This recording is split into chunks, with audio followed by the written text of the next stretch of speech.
Hello students, आज हम बात कर रहे हैं exercise 1.1 question number 30। An army contingent of 616 members is to march behind an army band of 32 members in a parade. The two groups are to march in the same number of columns. What is the maximum number of columns in which they can march? Army के एक contingent है, टुकड़ी है, जिसके अंदर 616 members हैं, 616 members हैं, जो क्या कर रहे हैं, बैंड के 62 मेंबर्स के पीछे चल रहे हैं। बैंड आगे बैंड है और पीछे आर्मी की जो टुकड़ी है, जो कॉन्टिजेंट्स हैं, वो चल रहे हैं। तो यहाँ पे हमारे पास में उन्होंने कहा है कि मैक्सिमम नंबर ऑफ कॉलम क्या हो सकता है कि वो ये सभी एक दूसरे के पीछे चल सके। या 10 कॉलम बना सकते हैं, 15 कॉलम बना सकते हैं, 20 बना सकते हैं। तो मैक्सिमम नंबर ऑफ कॉलम क्या हो सकता है? तो हम यहाँ पे देखेंगे कि जो आर्मी कॉन्टिजेंट के जो मेंबर्स हैं उन्हें हम मान लेते हैं ए। थर्ड क्वेश्चन है, 616 है और जो बैंड मेंबर्स हैं वो है 32। साथ ही साथ अब हम क्या करेंगे, मैक्सिमम नंबर ऑफ कॉलम निकालने के लिए हमें एचसीएफ फाइंड करना होता है। अब एचसीएफ फाइंड करने के लिए हमारे पास में दो मेथड है। एक नॉर्मल जो हमने जो प्रीवियस क्लासेस में हमने पढ़ी थी, और एक मेथड है हमारे पास में Euclid algorithm, Euclid division algorithm, जिससे भी हम क्या कर सकते हैं, एचसीएफ निकाल सकते हैं। तो बाय यूक्लिड डिवीजन एल्गोरिथम किसमें लगा रहे हैं, 616 एंड 32। 616 और 32 में हम यूक्लिड डिवीजन एल्गोरिथम लगाएंगे तो 616 जो है ग्रेटर है किससे, 32 से। तो ए की वैल्यू जो है वो 616 है और बी की जो वैल्यू है वो 32 है। अब यहाँ पे यदि हम बात करें यूक्लिड डिवीजन एल्गोरिथम की, तो A equal B cube plus R होता है। ए की वैल्यू जो है हमारी 616 है। बी की यदि हम बात करेंगे तो बी की जो वैल्यू है वो हमारी 32 है, यहां पे और यहां पे। अब हम 32 से डिवाइड करेंगे 616 को। जब हम 32 से 616 को डिवाइड करते हैं तो 19 टाइम क्वोशिएंट आएगा और रिमाइंडर आपका 8 आएगा। यहाँ पे जो रिमाइंडर है वो आपका 8 आएगा। ये दो चीज आपको अलग से साइड में फाइंड करनी होगी। जब हम 32 से 616 को डिवाइड करते हैं तो हमारे पास में क्वेश्चन जो है 19 आएगा और रिमाइंडर हमारा 8 बचेगा।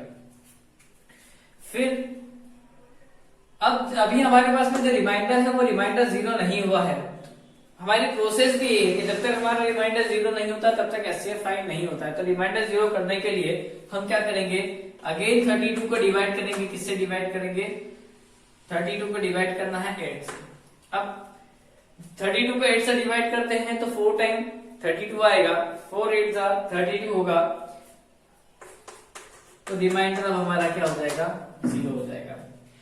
जिस प्रोसेस में रिमाइंडर 0 हो जाता है वो हमारी लास्ट स्टेप होती है। साथ ही साथ जिससे डिवाइड करने पे हमारा रिमाइंडर 0 हो जाता है वो हमारा एचसीएफ होता है। तो हम यहाँ पे देखेंगे कि 616 और 32 का जो रिमाइंडर है, जो एचसीएफ है, वो 32 होगा। फोर्थ क्वेश्चन जो हमारा वो है, use Euclid division lemma to show that the square of any positive integer is either of the form 3m और 3m plus 1 और फॉर सम इंटीजर m। हमारे पास में square of any positive integer है। हम मान लेते हैं पॉजिटिव इंटीजर जो है हमारा वो क्या है, क्वेश्चन नंबर 4 की हम बात कर रहे हैं।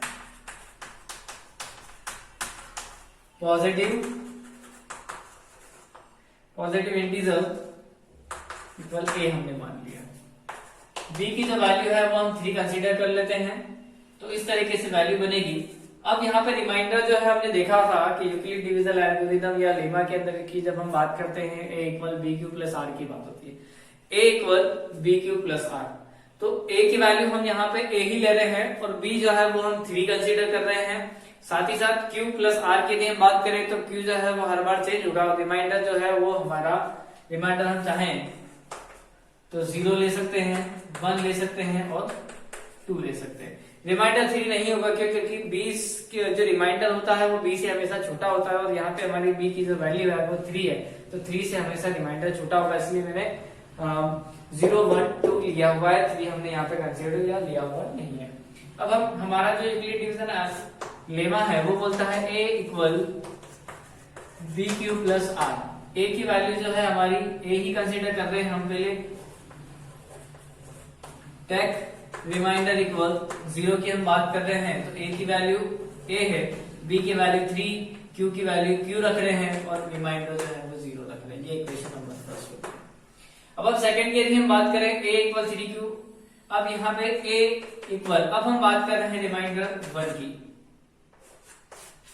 तो a equal 3q plus 1 equation number second होगा, a इक्वल 3q प्लस 2 ले रहे हैं यहाँ पे, इक्वेशन नंबर थर्ड होगा ये। अब यदि हम यहाँ पे r इक्वल 2 ले रहे हैं, अभी ये हमारी तीनों इक्वेशन तैयार हो गई। अब उन्होंने कहा square of any positive integer, any positive integer है तो हमने हमारे पास में 3 इक्वेशन दिए, तीनों इक्वेशन का एक एक बार हम स्क्वायर करके देखेंगे। तो मैं फर्स्ट ट्राई कर रहा हूं a, फर्स्ट इक्वेशन 3 की स्क्वायर करते हैं, स्क्वायर बोथ साइड करेंगे तो squaring both side a square 3q, इसका भी स्क्वायर हो जाएगा, a का स्क्वायर तो a स्क्वायर हो जाएगा, 3 का स्क्वायर जो है हमारा 9q स्क्वायर हो गया। a स्क्वायर को 9 को लिख सकते हैं 3 into 3q square, a square equal 3q square को हम कंसीडर करते हैं m, ये पूरा जो पूरा है ये पूरा का पूरा किसके इक्वल हो जाएगा, m के, तो यहां हो जाएगा 3m। ये हमारा फोर्थ इक्वेशन हो गया। स्क्वायर करना था पॉजिटिव इंटीजर का, हमने स्क्वायर किया और उसे 3m के फॉर्म में लिखा। अब हम सेकेंड नंबर पे हमारी जो इक्वेशन है a equal 3q plus m, ये यहाँ पे सेम जो नेक्स्ट जो इक्वेशन जब हम स्क्वायर करेंगे सेम वैसा का वैसा ही होगा, बस थोड़ा सा चेंजेस है जिसको हम देखते हैं। अब ये इक्वेशन फोर्थ तक आ गए हैं। अब हम बात कर रहे हैं इक्वेशन नंबर सेकेंड का स्क्वायर करने की, तो इक्वेशन जो सेकेंड है हमारी वो है a equal 3q plus 1, squaring both side, square कर दिया क्योंकि स्क्वायर ऑफ पॉजिटिव इंटीजर का उन्होंने कहा है, इसलिए हमने स्क्वायर ऑफ पॉजिटिव इंटीजर किया हुआ है। a स्क्वायर, तो a स्क्वायर हो गया 3q, यहां पर आप a प्लस b का होल स्क्वायर की आइडेंटिटी का यूज करेंगे, a square plus b square plus 2ab, मैं यहां पे यूज कर देता हूं 9q का square plus 3 to the 6 2ab plus b square, ये इस तरीके से हम यहां पे इसका यूज कर सकते हैं। a स्क्वायर हमें 3m प्लस 1 के फॉर्म में लाना है, 3m प्लस 1 के फॉर्म में लाने के लिए प्लस 1 आ चुका है, अब हमें केवल 3m लाना है यहाँ पे। तो 3m लाने के लिए हम इसमें से हमने 2 पेयर बना दिए, एक पेयर ये हो गया, एक ग्रुप ये हो गया है, इस ग्रुप में से 3 कॉमन ले लेते हैं यदि हम, तो 3q का स्क्वायर प्लस 2q यहाँ पे बचेगा प्लस 1 आएगा। इस पूरे को हम क्या करते हैं, कंसीडर करते हैं m, तो m equal 3q square plus 2q हो जाएगा, तो a स्क्वायर क्या हो जाएगा 3m प्लस 1। ये हमारा इक्वेशन नंबर 5 होगा, जिसे उन्होंने कहा था पहले हमने 3m प्रूव करके बताया, 3m प्लस 1 प्रूव करके बताया। अब नेक्स्ट जो है वो हम लेंगे इक्वेशन नंबर सेकंड के लिए, जहां पे हमें क्वेश्चन में तो नहीं कहा है कि इसे 3m प्लस 2 या कुछ भी ऐसा शो करें, तो हम केवल यहां तक भी करते हैं तो भी हमारा आंसर सही आएगा। अब हम नेक्स्ट क्वेश्चन की बात कर रहे हैं, क्वेश्चन नंबर 5 की, जो सेम एज इट इज है, केवल आपको मैं हिंट दे रहा हूं, करना आपको ही है, पूरा सेम होगा। यहाँ पे पॉजिटिव ये भी हम सेम ले लेते हैं कि जो पॉजिटिव इंटीजर है हमारा, पॉजिटिव इंटीजर हम a कंसीडर कर रहे हैं, b ले रहे हैं, यहाँ पे r की वैल्यू भी 0 होगी, r की वैल्यू यहाँ पे 1 होगी, r की वैल्यू 2 हो जाएगा। पूरा का पूरा सेम प्रोसेस होगा। यहाँ पे जो इक्वेशन बनेगी r इक्वल 0, r इक्वल 1 और r इक्वल 2 है, तो यहाँ पे जो इक्वेशन बनने वाली है हमारी ये भी सेम होगी, a equal 3q plus 1 a equal 3q plus 2। मैं इसके अंदर इक्वेशन नंबर सेकंड को मैं ले रहा हूं यहाँ पे एक्सप्लेन करने के लिए, बाकी आप आपके हिसाब से ही आगे करेंगे। क्वेश्चन नंबर बात कर रहे हैं व्यक्ति की।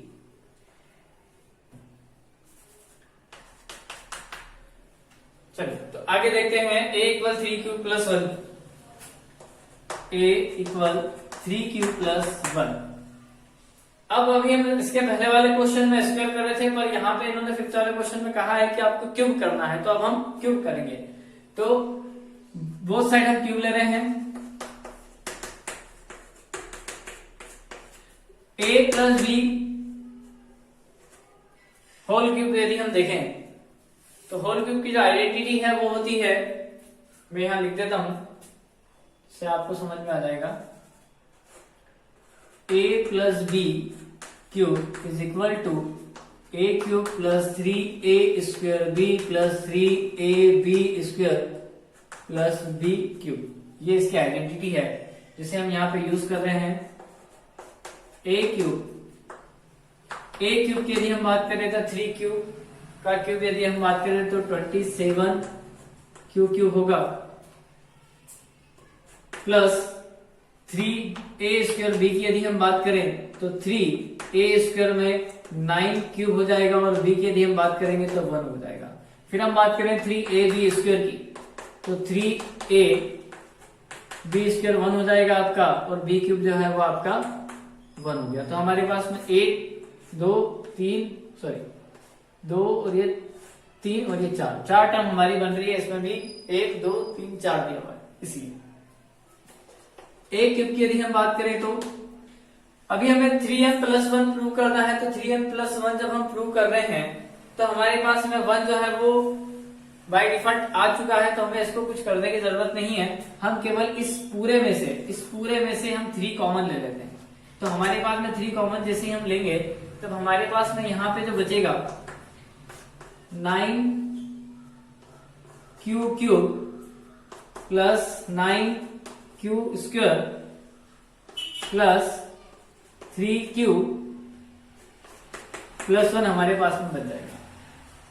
अब हम इस पूरे को, जो ब्रैकेट में लिखा हुआ है ये पूरा का पूरा m के इक्वल यदि हम इसे कंसिडर कर लेते हैं तो हमारे पास में m equal 9q cube plus 9q square plus 3q हमारे पास में, यहाँ पे इसको मैंने m कंसिडर कर दिया है, तो मेरे पास में बचेगा a cube is equal to 3m plus 1। यही हमें शो करना था। तो इसके पहले के एक और इसके बाद वाला जो सेकंड नंबर का है 3m प्लस 2 वाला, वो भी आपको ही करना है। तो आप ट्राई करें।